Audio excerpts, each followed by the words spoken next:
Right, and here we are on the Red Pill News. Red pill, red pill, take the red pill. I'm not going to talk about mass shootings tonight because they happen almost every day now in the United States of America.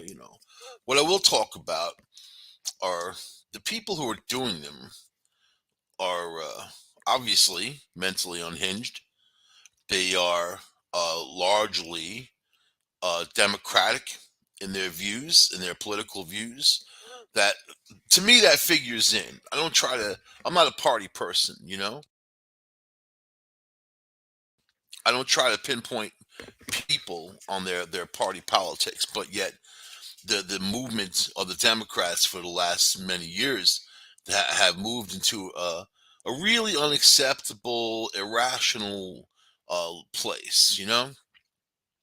You look at Bill Clinton.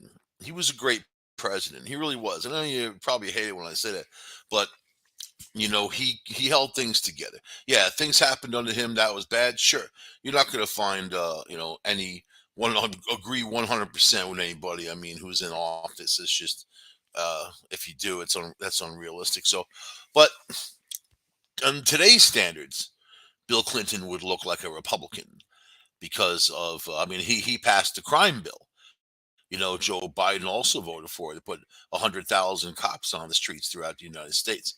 They all agreed more the better, not less, not cut funding, not get rid of police.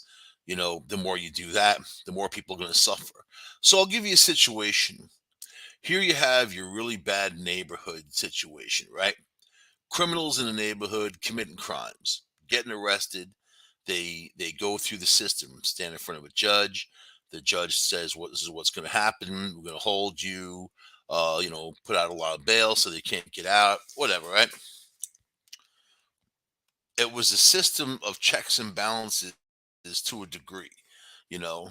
But then people came along saying there was racial disparity in within the system, that more black people got arrested for crimes and so on and so on. I watched Barack Obama said that there were the numbers are wrong in prison, that it should be more evened out, which is ridiculous to say. You're assuming that people commit crimes on all levels, and the fact of the matter is that in the United States of America, African Americans make up about 13%, but yet commit 54% of the crimes according to the FBI. You can't ignore that statistic. And it's not a racist statement. It's not a nasty statement. It's a truthful statement. It's what it is. It's something that needs to be fixed. And no matter what, of course, there's white people that commit crimes. Of course, in huge numbers. Obviously, you go look at jails. You're going to see a lot of them in there. Spanish people too, and Asian people too. All kinds of people. You don't need to be part of any group to commit a crime or not commit a crime. It really is up to the environment and what that environment dictates to the people around them, who live there. So now in New York City, you have a mayor, Mayor Adams, who I gave him a chance. I gave him a lot of chances. I mean, here we are, crossing into June. This guy, the crime in the city is getting worse. He has been in Beverly Hills on campaign fundraisers and hanging out with stars, Hollywood people. He even hung out with Dave Chappelle. You know, he needs not to do those things. He needs to do what he was hired to do, is help fix New York and help get on top of the crime. He needs not to blame anyone else for these crimes except the criminals themselves, right? But in the city now, you have a lot of judges, you have a district attorney who is letting people go. They're catching people and they're letting them go. And when they let them go, they're committing even worse crimes. You're giving them the green light to commit crimes. You're saying go ahead and keep doing what you're doing. And they're doing it in the name of race. But who are they helping? Who are they helping? All right, you arrested the black guy who committed the crime, and you think that there's too many in jail, so you want to release him into the streets. Where's he going to go?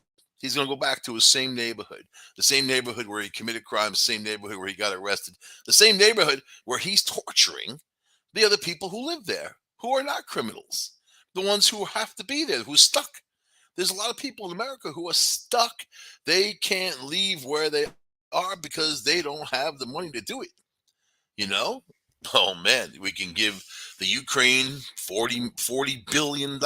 We can peel off bucks for every stupid thing that comes along too on top of that, and not to help our own people though. And you know, as far as I see it, if I connect the dots, I see a political body that enjoys keeping people at a certain level so they can get those votes and then blame the other party for their disparity, right? Is what they do. They're blaming the other party. That's all. The Republicans are this, and the Republicans do it too. The Democrats are that. They're all bad, aren't they? And none of them complete the circuit. You can look at both parties, and you may have interests, things you like, or things that you don't like, and things that you want to fix.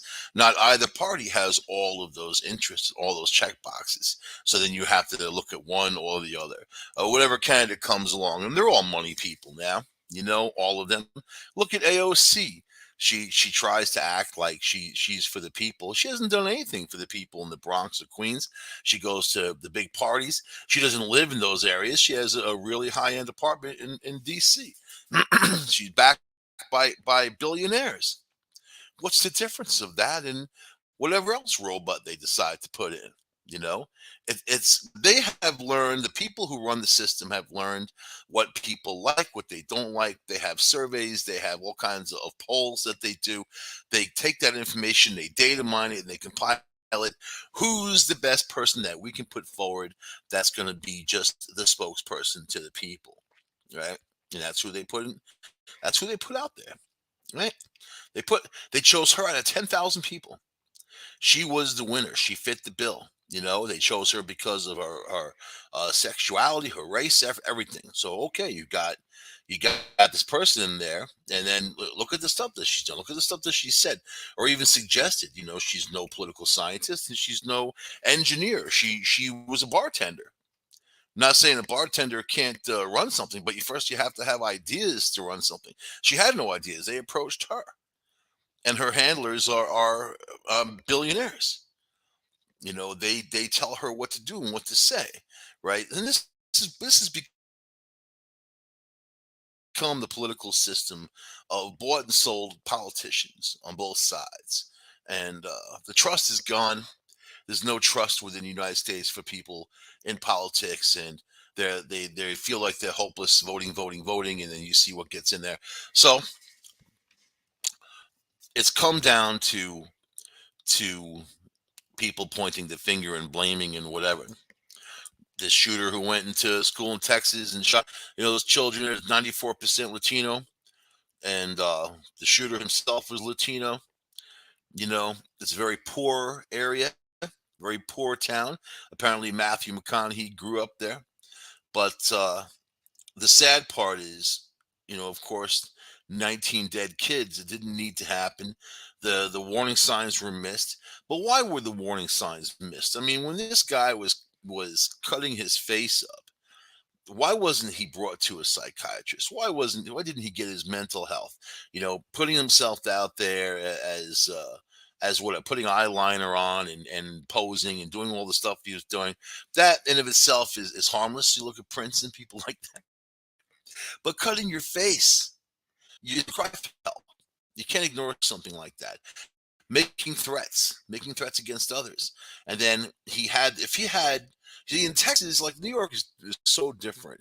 If you're mental in New York, you can't get a gun unless you buy the, off the street, like illegal firearms.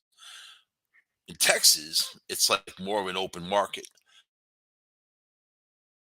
where you can get guns, and there's a lot of loopholes that need to be closed, but they don't want to do it because they feel like any step in that direction, the Democrats, who always push for massive gun control, want to push it further, right?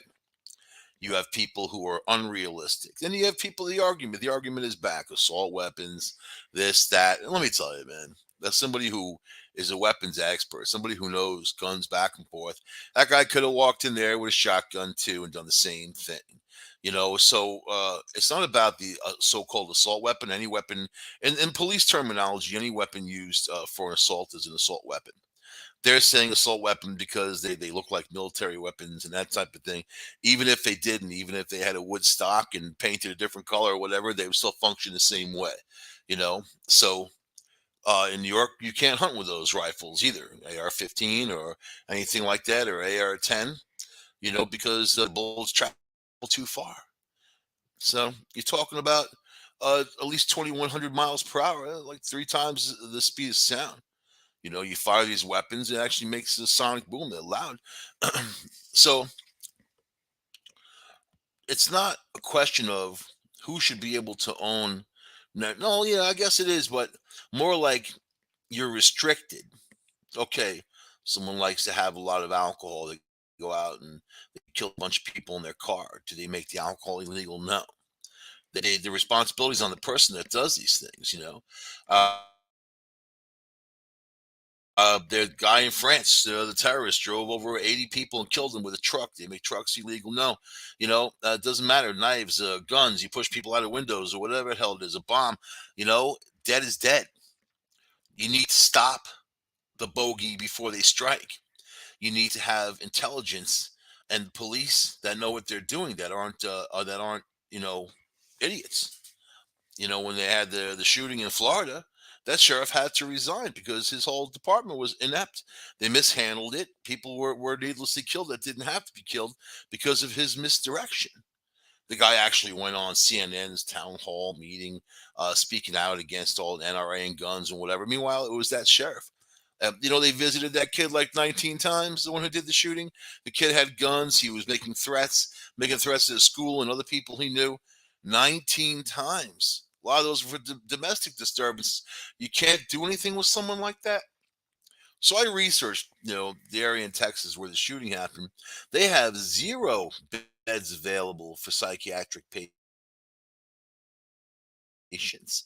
They have no help for young people who have any kind of condition or whatever. So when you look at a democratically elected government, United States, you got Joe Biden in there, who I believe he doesn't even know where he is, most of the time. I think if you asked him what the date was, he wouldn't even know, or even what year it is. What year is it? I bet he doesn't know. That's if I would be asking him cognitive questions if I was a reporter. Not questions about anything else, no Ukraine or whatever. I'd be asking him, "Do you know where you are, sir? And do you know what day it is? What month it is?" You know what I mean? Because I don't think he does. I think that he's really that far gone. And behind him, you got Kamala Harris, who may surprise people if she has to become president by default. May surprise people.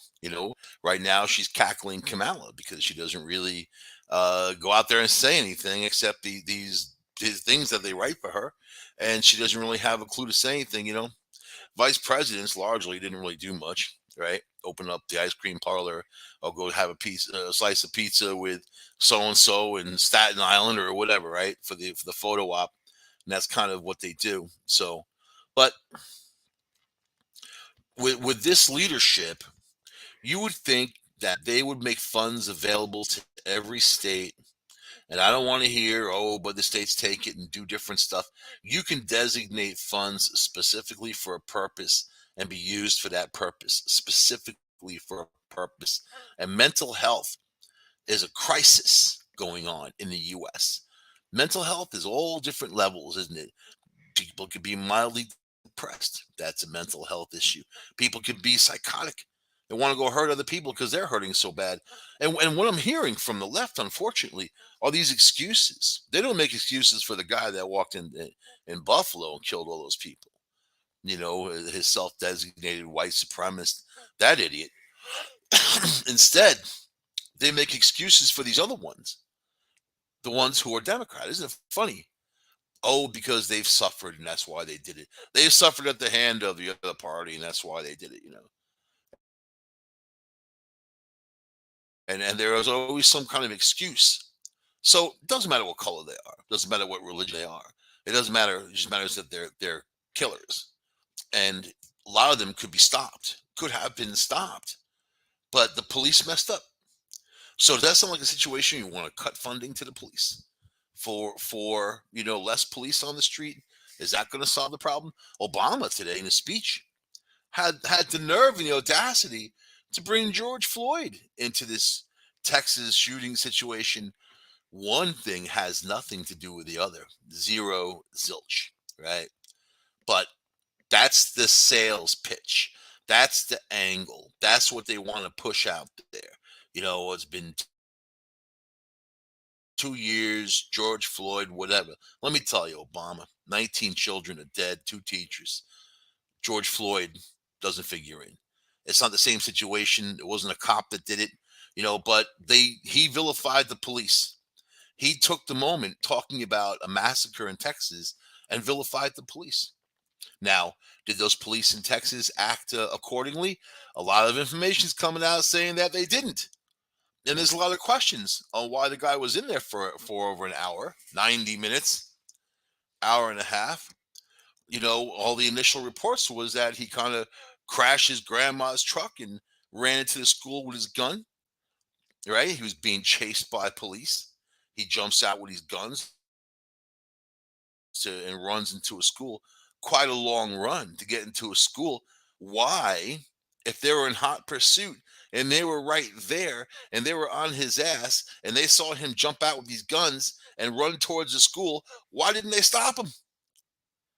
Why? So he had quite a run to that school, apparently. Why didn't they stop him? That's going to be the question of the day for the sheriff there.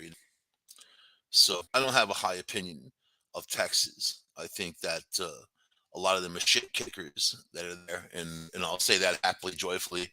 I had bad experiences in Texas, me myself, of just driving through the place. I was stopped by a police officer and harassed. You know, for no reason, no nothing, no nothing. Just driving through, right? Pecos, Texas. And this guy stopped. Oh, you see a Z28 Camaro with New York license plates, and he's gonna stop me and ask me a bunch. Some young shit kicker. So that's what he is. Shit kicker. You tell him go kick some shit. Leave me alone. But and then two older cops actually came along and told him to take off. Like, why are you harassing this dude? But it doesn't matter. Because yeah, it could be just you and that one shit kicker on some highway in the middle of the night, and he can say whatever he wants to say because they have a badge. They're the judge, jury, and convictioner of society, aren't they? They can say or do whatever they want to. Oh, now they have cameras on their vests that they can shut off. Too much of a thing there. They can shut it off. But then you have Biden on this kick who wants to curb police. So in the aftermath of the shooting, he comes out against the police. Now, I'm all for for what do police are not. I'm all for more funding for the police so they can have better training, so they don't do stupid things, right? And also the hiring process. Hire people who aren't crazy, because a lot of these cops I knew were guys who were like really hardcore out of their minds, and then they got drunken on power once they became police officers, and listening to them talk and what stuff that they would say, I'm like, oh my god, and the stuff they would do to people in the city, you know, uh, it just is amazing just hearing them talk, very nonchalant about things that they would do. So, and don't you think the people in those neighborhoods are affected by that? They see it, they understand it, they know the police aren't their friends. They should be. They should be the protectors of that society. They should look at every person on that street like I'm here to serve and protect them as my job. But they don't. They look at them like they're criminals. They're going to commit some crimes. Anyway, President Biden is poised to sign orders curbing policing to commemorate the 2-year anniversary of George Floyd. This is what they're doing. It's in the wake of this shooting, this mass shooting. And this is what they're doing. They've politicized it. They're just using it. And George Floyd, yeah, the guy shouldn't have killed him. That's for sure. There's a lot of different opinions, but he wouldn't have had a cop in his face if he didn't commit a crime. But the crimes he committed didn't equal the death penalty. You know what I mean? But apparently he was on a lot of drugs at the same time, so it all figured in. But yeah, what that cop did was wrong, and that cop got convicted and he got put in jail. And the other cops are on the same thing, the ones who stood there and watched him and didn't stop him.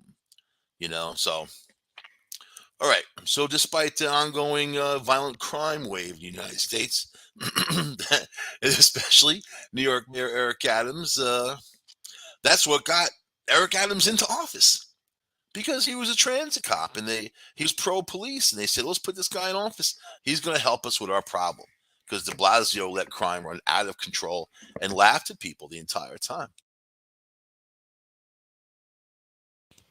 Right. So let's see. So here we are.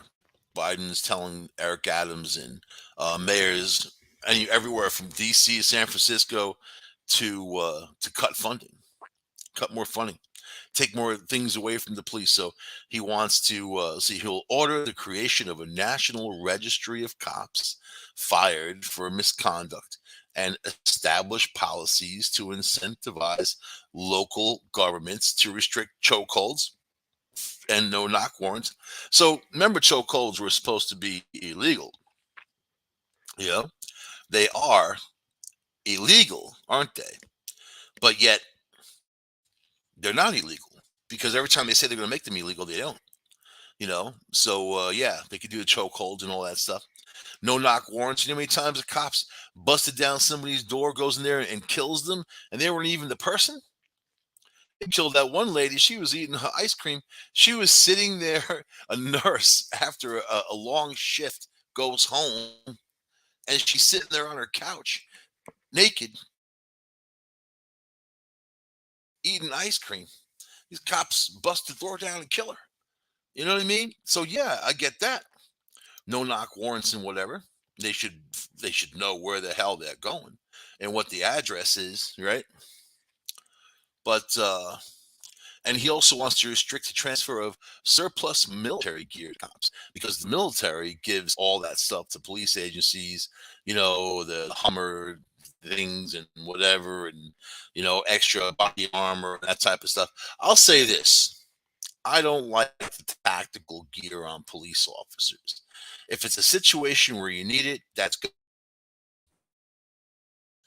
But if it's a situation where you don't, I was at a Hess gas station one time online, and this police officer knows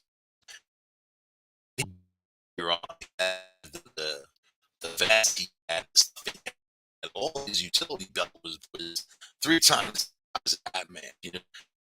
He looked like an idiot. People were laughing because he's also real short, micro mini. You know what I mean? But you don't trust me. It, it be in New York, unless it's chasing somebody, uh, put an ankle bracelet on them and stop them from using it on the shit. They're talking about disarming cops now, which is pretty funny. But it's the community officer. It's supposed to be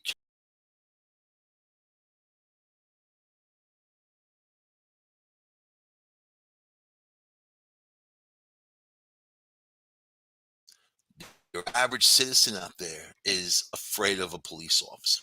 They're afraid. When you're driving down the road going 30 miles an hour, and then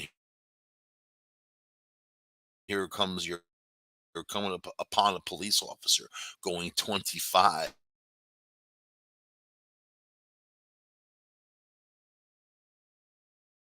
Going on, and people are afraid to go the speed limit because of persecution. They don't want to go through the process. They don't want to go through the stop. They don't want to have some cop say all this stuff to them. I was coming down the I was we're heading actually going to a studio where I did my television show. I think so. I couldn't see out my back window was all frosted. It just left the mall, put the defroster on, so it was all frosted. I'm in the lane, going down, going the speed limit is 55. I'm going probably 60, 61, right? And there's a car and a couple cars in the right lane. All of a sudden, this dude gets on my ass, man. And I mean, this guy came so close to me, I couldn't see his headlights anymore in my rear view mirrors. He had to have been a foot away from me, literally, right? Which freaked me out. And I didn't want to like step on it and go 75 to get in front of the car that was in the right lane, so I can let this maniac pass, right? So I just maintained my speed. I got in front of the other car. I signaled. I got over. Then I plastered my middle finger against the window as the asshole passed me. You know who it was? It was a sheriff's deputy in Tompkins County, right? I give him the finger. He sees that. He just gets behind me and pulls me over, right? And then he's like, "What's your problem, sir?" And I said, "You know what? You just tailgated me for the last 3/4 of a mile, a foot away, driving aggressively. I'm like, what are you doing? What are you trying to do?" And then the guy says, he looks at my car and looks at me. He's like, "You know how many things I can find wrong with your car right now if I wanted to?" He said that to me, right? So then he's like, I was license, registration, insurance card. I gave him the information. Problem. Where are you going to, sir? And first, this is even cooler. He looks at my name, Michael Angley, and it was a household name because I had caused a lot of ripples in the Ithaca community back in the day. It was a household name, literally, but more infamous than famous. So he's like, "Michael Angley, Channel 13." He said that. Yep, that's me. Then the guy gets all nervous and he can't control his breathing. He's like, "Oh," he's like, "Where are you going, sir?" I said, "To the television station to do a show about you." You know? And he's like, "Well, I know I could be an asshole. I'm sorry, you don't have to watch my driving." The cop apologized to me saying he could be an asshole. He's a shit driver. Yeah, only because I had a TV show. That's the only reason. Because I had a show. He was afraid I was going to plaster his crap name all over the airways. And I did. And I did. And I did. I think I talked about that dude for 6 months. I'm still, it's back in the 90s. I'm still talking about it. But yet, that cop on the highway at 2 o'clock in the morning, messing with somebody who doesn't have a TV show, some regular old person, he's going to cause them trouble. And he said it. You know how many things I could find wrong? You know what I said to him when he said that? Go ahead. I just had the car inspected, which I did like 2 days before. Go ahead. Look for things that are wrong. I will fight you until the end. I will win and I will drag your skull through some people. Look at this piece of crap that happened. And I was known for that. I was known for that. The DA came after me in Tompkins County because of my show, said I was lewd, crude, obnoxious, and obscene. That guy's dead now. He lost his job. He moved to Albany, had a massive heart attack on the court steps. He's gone. And you know what? It's a matter of doing the right thing, a matter of doing the right thing for yourself, the people around you. And then if there's a battle worth fighting, the battle ain't over until the last thing is done. You know what I mean? There's only one fool left. The battle goes on, and that's it. So yeah. Anyway, less cops, no. More training, yeah. And a way to hold people accountable. You know, aside from calling the sheriff, who didn't care at the time, I should have been able to contact that department and say, "Listen, this is what happened. This is an incident. This guy was threatening. He threatened me. You know what I mean? He drove recklessly. He could have hurt me and other people too on the road. So but there's nothing like that. There was nothing. And if you just called, it falls on deaf ears. They don't care. They don't care. That's the problem. That's the problem. So yeah, more training, more training, right? And yeah, you want to get rid of the tactical gear. They shouldn't have tactical gear. It's just yeah, sure. If it's a SWAT team, they should. If it's a regular old schmo, police officer driving down the road giving out tickets. The last thing you need to feel like you're being approached by some paramilitary guy. You know what I mean? You just want, you know what you want, like state troopers who are New York State troopers who are professional. I've always found them to be professional. Never found them to be anything but. But local town cops and sheriff's department, you're going to find a lot of people who aren't like state troopers. And state troopers have a really high standard, even their hiring standard. You know what I mean? But the other police agencies do not.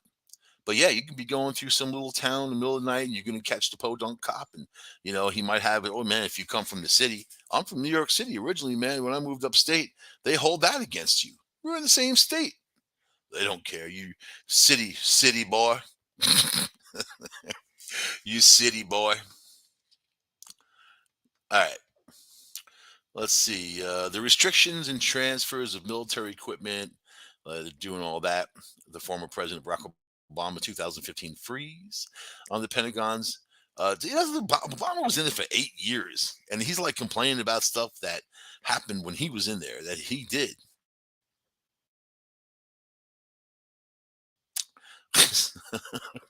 I don't know what a difference a day makes. So aside from this, all this other stuff, let me get off this because we, as a people, need somebody in charge who knows what they're doing, man. And like, Obama's out there pledging to defend Taiwan if it faces a Chinese attack, saying, yeah, we'll send troops in and defend them vigorously, right? See, the Easter Bunny wasn't there to stop them. At Easter, they had, when he was saying that stuff, the Easter Bunny cut in, grabbed his shoulder, and looked so confused.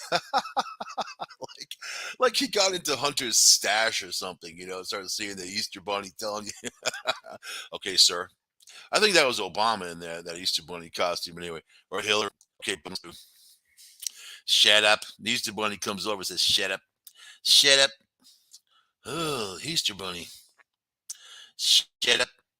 So, yeah, it's in our Constitution that we have to actually defend Taiwan. Give them a lot of weapons and stuff like that, sell them gear and that type of stuff too. China considers Taiwan a state of China. But what I find cool about the out of control Biden, because they backpedaled after he said this. He didn't. They did. His handlers came out saying, well, he didn't really mean that. They do that all the time. And they don't like what he says. He didn't really mean that. Didn't really mean it. Sound like he meant it. But what was cool? What I found cool is now you have China, Xi Jinping, looking at Russia being decimated by the Ukrainians with shoulder weapons. I mean, they shot down another airplane, a Wagner group. This guy was an ex-general who retired, and he went for the Wagner group. The Wagner group is Putin's own private army. He has his own little private army, airplanes, helicopters, and everything, aside from the Russian army. This dude, this another general, was flying over in another one of these fighter craft, Stinger missile. And what's interesting to be a sniper pilot, what they call these Russians, their sniper pilot, right? Which is what this general was. It is 8 to 10 to 12 years of training and about $10 million to do it over that time. They lost all those pilots. They've shot down a lot of aircraft, and these it tells you about the technology, and it tells you about being overly confident, because the Ukrainians are using shoulder weapons, stingers, and other things like the javelin to take tanks out. I've never seen tank turrets pop the way they do, and I have a very different view on Russia, which mostly everybody does now, of how weak they really are and how overpumped I think that they were. So at the same time, you have China watching this, right? And China's watching Russia get their asses kicked. Essentially, they should have been done already. They should have had the Ukraine already. They should have been overdone. Now they're watching them lose. What the Pentagon said they lost over 1,000 tanks, 1,000 tanks, and those T-90s cost like $4.5 million bucks, American wise. tanks, helicopters. I think they said over 100 helicopters. Uh, fixed wing aircraft. You got a couple hundred of those that got shot down, and they're estimating around 30,000 Russian troops that are dead, not including the ones who took off and went AWOL and that or don't want to fight. So you have the world watching, and then here's Biden threatening China, like, yeah, you going to Taiwan, we're gonna kick your ass. you know, and then a whole battle group went right through past those islands that China's trying to claim, and they harass anybody going down that waterway because they're trying to claim it as their own, right? Even though 13 countries share the same waterway, but and then we floated a battle group, aircraft carrier, destroyer, frigates, all of this stuff going through there. And at the same time, he's like, yeah, you think you're going to go into Taiwan? We're going to defend it. We're not even defending the Ukraine. We're just giving them stuff, right? We're giving them stuff. For the Germans, I don't know what the Germans are doing. The Germans gave them a bunch of artillery with no shells. So you know what a gun is worth with no bullets? Nothing. Nothing. You know what your car is worth without any gas? Nothing. It's a pretty planter at that rate. So that's why I like katana. You know what I mean? But it really comes down to resources. And as the Russians are trying to refill and get their diesel up there and do all their stuff, the Ukrainians are taking out their supply lines, and they're being smart about it. Using we're giving them intelligence, and the UK supplying intelligence. Israel just denied giving the Ukraine anything lethal. They supplied them with helmets and you know body armor because they don't want Russia to take anything out on the Ukraine, Israel, because Russia is deeply embedded in Syria now, right? And Israel's got enough trouble with Syria, whatever. I just think that they're not. Israel's Israel. Israel's out for Israel. If you think Israel's going to help anybody, if they don't have an interest in it, you're sadly mistaken. So anyway, that's the problem there. That's the problem there. So it's I think it's a mess. It's cascading. It's getting worse. It's changing and morphing. You know, the biggest problems are the food shortages around the world because Ukraine supplies so much wheat. They're not the only supplier of wheat, but they're a big supplier of wheat. To the point where a lot of third world countries are talking about sending their troops into the Ukraine to escort the grain to the ships and escort the ships because the Russians have a blockade of the whole Black Sea area, so they can't get their ships out of there with the grain. So Egypt is the first one saying we'll send in ships and troops and all that. You know what I mean? And it's gonna go on. As soon as one puts their toe in the water, the rest of them will follow. Because not only do they get to get their grain and do this, but they also get to spit in the face of Putin. You know how much people hate that guy? Really hate him, especially now. People talking about the shooting, 19 kids dead, and I'm thinking like, man, that's horrible. And then look at the war of Ukraine, how many kids are dead, and look around the world, a number of dead kids in the sub-Saharan regions in Africa and all that. And you think that people could do something about these things, but they don't. They just use it as political ammo. That's all they do, and then nothing ever gets done. So it's it's worse than getting really worse. And I think that with the high gas prices, high diesel prices, especially not subsidizing the truck drivers, which we should be doing, 40 billion to the Ukraine, but yet we're not especially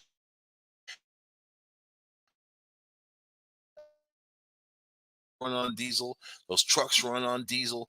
The least they could do is subsidize. So Biden wants to release a million gallons of diesel out of our strategic reserves. Well, a million gallons, and how many use every day? 10. That's not even going to help. Not even in the least. It's just not even going to help. Nothing. Nothing. They need to put passion and subsidize and help people out because That affects all the stuff, all the food, whatever. But yet, what's this headline? You're going to love this one. Oil giants reap record profits as war rages in Ukraine. Energy prices soar. And so, let's see. Profits for global shell was by the billions, despite significant costs of exiting operations. So they say that they needed to charge more money per barrel, even though it's a traded thing and it's a futures market and it basically works on fear and loathing. But it's they say they but yet you wouldn't have record profits if that was true. So obviously they're making much more than the product is actually worth. And at the same time, they're stealing your money. And when you go to the store and that box of food you used to pay is $3 more and everything costs 50% more, 25, 40% more, and you see the gas prices that they were under $3 a gallon. The ones that are around me when Trumpy was in there. As soon as Biden went in there, as their Green New Deal, you want to push the electric car, you want to push all this other stuff, which is fine. But yet there's no cars to be bought. They're all bought up for years now. People are on waiting lists, right? What are people supposed to do to get to work and back? And people are poor. The middle class are poorer because they're the ones who have to pay to get to work. They got to put gas in their car and get to work. They've got to feed their family. Oh, so instead of buying roast beef, you can buy bologna. People are living. It's harder. Life is becoming harder. Why? Because fear and loathing and because of mismanagement of this government and fear of these oil companies. So it's Memorial Day weekend. The prices are going to go up another 50, 60, 70 cents a gallon. Oh, then you're going to have hurricane season start up. Oh, there's threats in the Gulf and all that other stuff. And it's going to give them more. If you see gas at $10 a gallon, that's not too far off, is it? You know, not too right. It's seven in a lot of places now. $8 for diesel. I mean, around here, I mean, I put gas in the other day. It was over $5 a gallon. I think I paid 5.16. I put 89 octane in there because I don't do the lower because they use FLO mowers and not for cars. Their answer is put more ethanol. Ethanol is crap. You don't get any mileage out of it, and it ruins your engine. It's ethanol. It's not made for engines. There's something, it's an additive that they do. But come on, man. So how do you feel about the oil companies getting richer and all those people? You know, I don't know. I'm going to ask Kanye West. I'll tell Kanye. I just saw him a picture in these gigantic boots, like boots that a giant would wear. And I'm thinking, this guy is just so crazy. He is lucky that people pay him to be crazy because I don't get paid at all to be crazy, not a dollar. I do it for free every day, as a matter of fact. So now he's announcing a deal with the crazy man with the giant boots is going to redesign their McDonald's packages.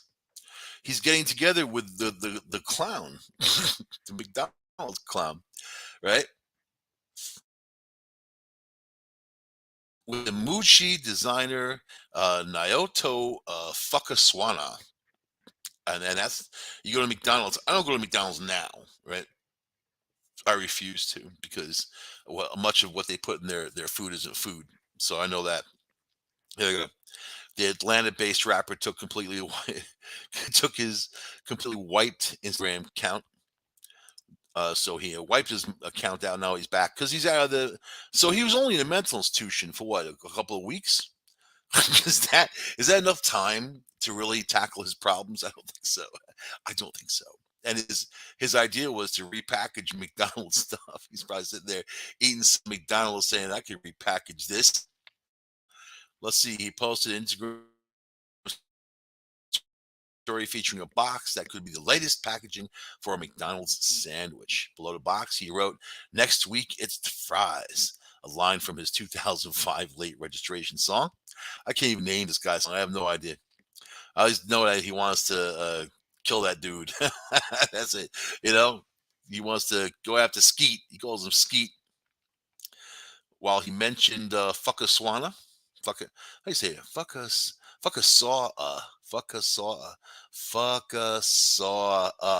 Saw, Sawa. Why can't I say that? Fuckasawa. Fuckasawa. That's the name. Fuckasawa. Fuckasawa. You got say something three times. So in his latest Instagram post, the Japanese industrial designer, best known for working with Japanese retailer Muji, Fuji's brother, Muji, has yet to make any comment about the purported project. Several of you surprised about his comeback on Instagram, especially considering that the rapper has been quiet in a mental institution. Gotta say though, he most about McDonald's was not what fans were expecting. Hey man, I think he just wants to change the packaging. It pissed him off. He doesn't like it. So this is what crazy men do, and he gets paid for that. That's what gets me. He's getting paid for this, paid for that. Ugh. So, and I mean, do we have time to talk about Will Smith? Will Smith, since his career's over, basically he's still milking rap. So he goes on David Letterman, right? And he he said he anticipated his latest life shift that his career would be destroyed earlier. Candid sit down station with David next show that he David even on Netflix. It's like I read Netflix because of horrible content. So I wouldn't watch him anyway. But yeah, my next introduction, which was taped months before the viral slap. So no jokes there. Smith recalled a premonition of the sort of experience while under what he claims the effects of Hollywood, basically. No, if what was it? Ayahuasca, a psychoactive herbal drink that reportedly holds some hallucinogenic. Why people have some whiskey or something? How much you want to bet? she gave him some fancy drink. Drink this. He's like, oh, okay. See, I take him as not a smart guy and a very goofy guy. I used to really like him, and it wasn't the slap that made me not like him. It was because he slapped a guy and he didn't fall down. You know, like Chris Rock weighs like 90 pounds, man. You know what I mean? It's like slapping over a feather. And then I don't know. I think that his ego's gone out of control. I think that he has shortfalls with his own mother and his own family, even though he's close to his mom. But I know his mom was abused by the father and whatever. And I think that he's overcompensating and putting love in an area where there's no love anymore. Once it's over, dude. You know what I mean? There's really no going back. No matter how much you think you can, there's no going back. So anyway, he said, once you drink this drink, you're going to see yourself in a way you've never seen yourself before. That happened to me with mescaline one time when I was like 20 years old. On the one, one it was horrible. One of the experiences was the individual most hellish psychological experience in my life. Smith said he had a vision that his palatial home, his wealth, and his unparalleled career would be ripped from him during a spell of 2 years, in which he explained ingesting the psychedelic drug. Yeah, while his wife was hanging out ingesting that rapper. You know, the dude for 2 years. She had a 2 year relationship with the guy. And then she was talking about it on the air. She had Will Smith come on her show and told about it there. And he melted down. This is not a nice person. She doesn't care about him. And he's hanging in there. It's very sad and pathetic to see something like that. That's why I lost because he's beyond blue pill. You know, and he's in the realm of just he doesn't have his own freedom for himself. He's controlled by somebody who doesn't know how to control anything. So anyway, but he's blaming it on the psychedelic drink and whatever. That was just very funny to me. I just wanted to read that to you. I'm going to end the show there because I have to end the show. Unfortunately, I will see you guys next week. I want to talk about Jurassic Park and Laura Dern and Sam Neill talking about their 20-year age gap in the original movie, and now she's saying because of patriarchy, it shouldn't have happened. And meanwhile, that has nothing to do with it. You know what I mean? A 20-year difference between two people, it's not a terrible thing. And we see in Hollywood a lot of women going for younger men. So we'll talk about that next week. I'll see you next week on Red Pill News. Good night from United Public Radio Network, UPRN Talk Radio.com. Bye.